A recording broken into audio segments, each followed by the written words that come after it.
What's up, y'all? Thank you so much for tuning back into Scorpio TV. This time we have The Woman in the Oven, horror story animated by Thriller Teller. It was uploaded January 17th, 2022. I know I sound tired as hell. Long story short, I got home from work about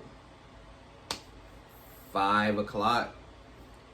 I ate and I stayed awake till like 6 o'clock talking on the phone. Fell asleep about 6:30. Bruh, I slept. I didn't wake up until about 11:14. Like almost a whole 5 hours later.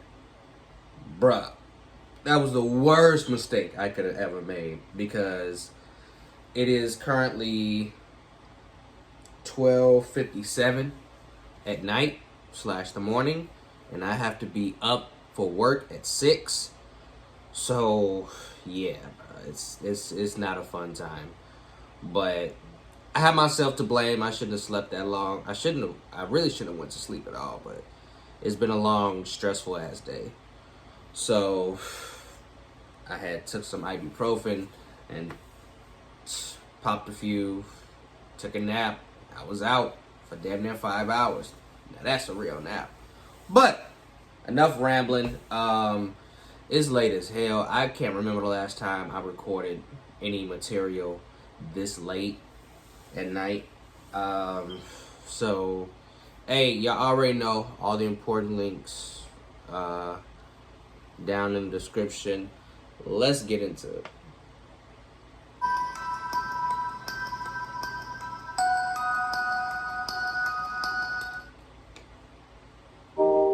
Hi everyone, it's me, Thriller Teller, back again with another horror story. Hope everyone is doing fine and having a great new year. So, today's episode's format is a little different. I'm going to tell you a story, and in the end, I'm going to reveal if it was a true story or just fiction. Also, if you'd like to submit your true story or fictional story, please send them to my email address listed in the description. So let's jump right into it. The Women in the Oven? Is it woman or women? During the summer of 1983, in a quiet town near Minneapolis, Minnesota, the police found a severely burned body of a woman in her small farmhouse.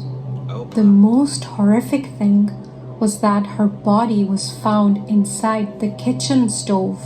What? Not only that, but a video camera was also found in the kitchen, set up on a tripod, pointing at the oven. However, when the police checked the camera, there was no tape found inside at the time. Although the scene was originally labeled as homicide by police, an unmarked VHS tape was later discovered at the bottom of the farm's well. Despite its worn condition and the fact that it contained no audio, police was still able to view the contents of the tape. It depicted a woman recording herself in front of a video camera, seemingly using the same camera that the police found in the kitchen. After positioning the camera to include both her and her kitchen stove in its view, she turned on the oven, opened the door, crawled inside, and then closed the door behind her. After 8 minutes into the video, the oven could be seen shaking violently. At this point, thick black smoke emanated from it. For the remaining 45 minutes of the video, until the batteries in the camera died, it remained in its stationary position. To avoid disturbing the local community, the police never released any information about the tape, or even the fact that it was found. Police were also not able to determine who put the tape in the well. So, what do you think, guys? Is it a true story or just fiction? Any guesses? Well, if you go by some comments on websites like creepypasta.com, then no, it isn't. However, This is based on a real story. The oven murder refers to the murder of Hilkka Saarinen, born 1st November 1927 in Finland in December 1960.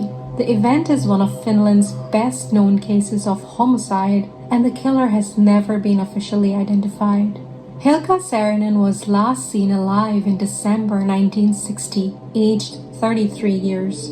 She lived together with her husband, Pentti Frans Saarinen, in an old, large wooden house, her childhood home which she had inherited from her grandparents. The Saarinen couple had 5 children who, due to family trouble and father's violent tendencies, were adopted by the state and placed in foster homes. According to the children and village neighbors, Pentti was extremely jealous and violent towards Hilkka while under the influence of alcohol, and that he had repeatedly threatened to kill his wife in a way that could not be traced. On Christmas Day 1960, Hilkka and Pentti's eldest son arrived to visit his parents' house for the holidays, together with his schoolmate, one day earlier than he had previously said. They found the front door unlocked, so they crossed the entry room and entered the foyer. At this time, Pentti emerged from the large kitchen to the foyer, locking the door behind him. He blocked the boys' way, wondering aloud at their early arrival. When the son asked where his mother was, Pentti told she had left while he had been sleeping. At the son's suggestion that Hilkka might be in a local house where she had previously worked, Pentti replied, "She is never there." Later that night, when it was dark, the boys went to fetch more bedclothes from the master bedroom located behind the kitchen. When the son asked why the kitchen was dark, his father said the lamp was broken. They walked through the kitchen in the narrow streak of light coming from the doorways of the foyer and the master bedroom. However, the boys saw that all the miscellaneous junk that had accumulated on top of the large oven that hadn't been used over the years had been thrown over the floor. The father said he had been cleaning up, presumably in the dark, even though the master bedroom and the foyer were lit. Also, the knuckles of his one hand had been scraped. The father had closely followed the boys' movements and acted nervously. Because of this, the schoolmate went home early. The son let the matter be, and unfortunately, he never saw his mother since that day. As the years passed, the son visited the home every now and then, staying a couple of days at the most. He also observed the house and the area around it.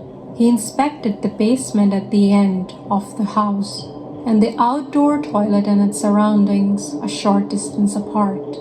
He was puzzled by the disappearance of the pile of sand that had previously been in the front yard of the cow barn. As the time passed, the boy began to suspect that his mother was no longer alive. After inspecting the surroundings, he began inspecting the building's plank floors, its large attic, and the stone foundation that the building rested upon. But he couldn't find any clues. Eventually, in 1966, the son sent a letter to the police. "I suspect that my father knows more about the disappearance of my mother than he has told me. He has clearly opened the oven and shut it again. However, the oven had not been used in 7 to 8 years before this. When I arrived, my father was cleaning in the dark even though another room was lit. I think the oven should be dismantled. My father could do anything." Sadly, the letter was not noted. Later, the son wrote an article in the May 1967 issue of Elämä magazine, where he suspected his father of having murdered his mother. Later, when the father and the son met, the father told the son to mind his own business. A staggering 12 years after Hilkka went missing, in 1972, new investigations had been ordered to go through old unsolved cases, and the son was contacted again. As such, on November 27, 1972, authorities arrived at the house with authorization to dismantle the family's oven. The husband was moved to the police station before the police started to dismantle the oven. Finding it filled with sand, in 1 meter's depth, they found the mummified head of a woman. After digging some more, they found a foot, and finally, the entire body. The eldest son identified the body as belonging to his mother, Hilka Saarinen. Despite that level of evidence, the local court stated that the husband hadn't caused Hilka's death on purpose.